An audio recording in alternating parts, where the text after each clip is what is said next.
Natural death? देखो, कुछ दिन के लिए तो कामयाब हो ही गई थी।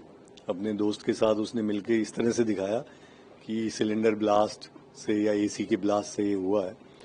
और शुरू में जो पुलिस टीम पहुंची थी उनको भी कॉल में भी यही था कि यहाँ कोई ब्लास्ट हुआ है और उससे मौत हुई है।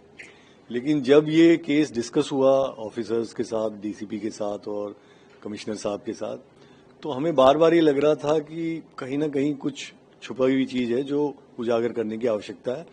कहीं ना कहीं जो फैक्ट्स है वो गले में उतर नहीं रहे थे। और ये कैसा ब्लास्ट है कि जिसमें वो बिल्कुल उसके साथ सिलेंडर रखा हुआ बॉडी के, जनरली वो थोड़ी दूर होता है किचन में या उस टाइप से। तो वो सारी चीजें देखने के बाद डीसीपी और इनको आदेश दिए गए थे कि इसकी गहराई पे जाओ और इसकी परतें खंगालो। और उन्होंने फिर अच्छी इसमें इन्वेस्टिगेशन किया, फुटेज वगैरह देखा और फिर ये सारी चीजें क्लियर आई कि भाई ब्लास्ट होने से कुछ देर पहले 3 लोग इस घर में आए थे और उनको फिर जब ढूंढ के निकाला गया कॉल डिटेल वगैरह के माध्यम से, तो फिर पता चला कि इनकी पहले दोस्ती थी डिसीज्ड की और जो अक्यूज्ड है लड़की उसकी, और उसने अब पुराने एक बॉयफ्रेंड को लाके और उसके दोस्त को लाके ये सारा काम किया ताकि कोई सबूत भी ना रहे। और वो अपनी हार्ड डिस्क लेके चली गई जिसमें उसको लग रहा था कि मेरी फोटो या वीडियो है, जिसको वो मांग रही थी, ये लौटा नहीं रहा था, उसका जो ये वर्जन। सर, इस हार्ड डिस्क की क्या कहानी है, क्योंकि इसमें और भी कुछ वीडियोस मिली है, कितनी लड़कियों की वीडियोस मिली है? तो इसमें मुझे बताया गया था कि 15 से ज्यादा लड़कियां हैं, 16-17 लड़कियों के अभी तक इन्होंने वीडियो और फोटोग्राफ देखे हैं।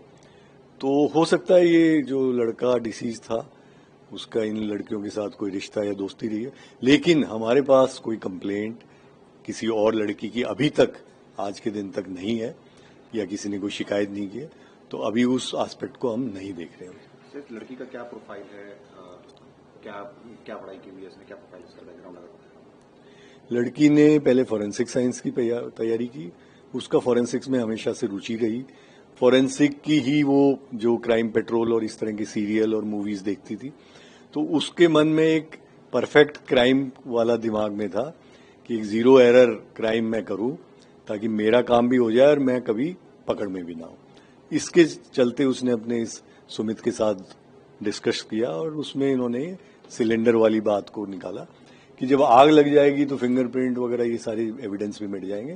तो ये सब मिलके इन्होंने ये सोचा कि हम अपना काम भी कर लें और कभी हमारा पुलिस हम तक पहुंच नहीं पाएगी। सर, ये कब से प्लान कर रहे थे, किस तरह से, अगर आप एक बार फिर बताएं कि क्या पिछले 1-2 महीने से ये चल रहा था। ये मांग रही थी उससे अपना एविडेंस वापस, फोटोग्राफ और ये सारी चीजें। ये लड़का चूंकि उसकी प्रवृत्ति उस टाइप की थी तो ये मना कर रहा था और इसलिए इन्होंने फिर सोचा कि इसका काम तमाम करके ही इसको हासिल किया जाए और फिर सबूत भी ना छोड़ा जाए। उसके चलते सारी साजिश। क्योंकि फॉरेंसिक साइंटिस्ट ने तो किस तरह से इसने प्लान किया, क्या क्या प्लान किया था कि ताकि पुलिस को ना पता चले अगर एग्जैक्ट सीन ऑफ क्राइम को इसने जैसे? हाँ, एक तो ये जो आग वाला था कि जो ब्लास्ट हो जाएगा, एक इन्होंने फिर अपने फिंगरप्रिंट वगैरह भी कहीं नहीं छोड़े कि कहीं बाहर भी कोई फिंगरप्रिंट वगैरह ना छोड़े। वो तो हमारा टेक्निकल एनालिसिस इतना सुपीरियर क्वालिटी का था जिससे ये सारी बातें खुल गई, वरना इन्होंने अपनी क्राइम सीन पे अपनी कोई चीज नहीं छोड़ी कि हमारी क्राइम सीन पे कोई भी एविडेंस वगैरह ना मिले, उसकी पूरी